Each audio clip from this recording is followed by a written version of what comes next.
Coucou Sophie. Alors, je vais essayer de te montrer les exos pour la cheville afin que tu puisses préparer ton renforcement. Alors, sur chaque pied, tu peux commencer par des mouvements simples. D'abord, tu remontes la cheville vers le haut. Et ici, tu vas sentir que c'est ton muscle-là qui va travailler. Donc, tu le fais 10 fois sur chaque jambe. Ensuite, c'est l'inverse. Tu vas étirer. Donc, tu vas vers l'avant. Pareil, 10 fois. S'ensuit vers la droite. 10 fois. Puis vers la gauche. 10 fois. Bien entendu, les exercices, tu les fais sur les deux jambes, pas sur une seule. Même si l'autre t'a pas mal, c'est ce qui va te permettre de renforcer tes ligaments au niveau des chevilles et tes tendons. Et ensuite, tu fais des petits ronds. 4 fois dans un sens. Pas trop vite. Puis dans l'autre. Encore une fois, pas trop vite. Une fois que ça c'est fait, tu poses ton pied au sol et tu vas essayer de faire le griffé. Donc tu ramènes. Tu le laisses au sol et tu ramènes.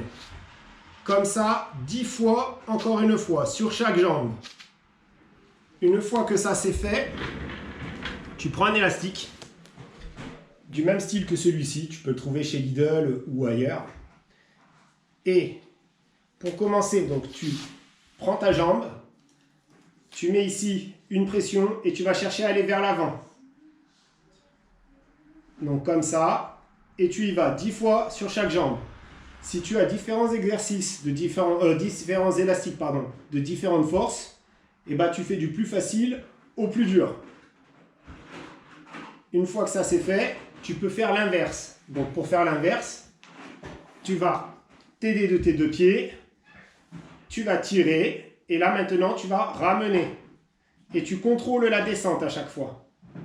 Ok? Tu peux également demander aux enfants que eux tendent l'élastique, c'est plus facile. Ou alors tu l'accroches auprès d'un poteau, d'un bâton. Par exemple, hop là, je te montre ce que ça donne avec par exemple un pied de bureau ou de table. Tu passes ton élastique. Hop là, tu viens le mettre à ton pied. Hop là, et là tu vas tirer. Et il faut vraiment contrôler ton genou. Le genou ne bouge pas, c'est la cheville qui doit bouger. Ok? Une fois que tu l'as ramené vers toi 10 fois, et ben tu peux chercher à te mettre légèrement en opposition et aller maintenant vers l'intérieur. Et encore une fois, tu ne bouges pas le genou. C'est la cheville qui doit bouger. Et surtout, tu contrôles quand tu reviens. C'est là que tu dois exercer la pression et la résistance. Donc tu vas le faire vers l'intérieur de ton pied. Et ensuite, pareil, tu exerces une pression et tu vas le faire vers l'extérieur.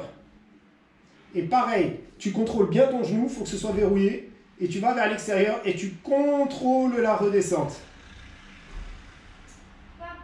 Et ça, ce sont des exercices que tu peux faire 10 fois, au moins 2 fois par jour. Par exemple, le matin et le soir. Voilà.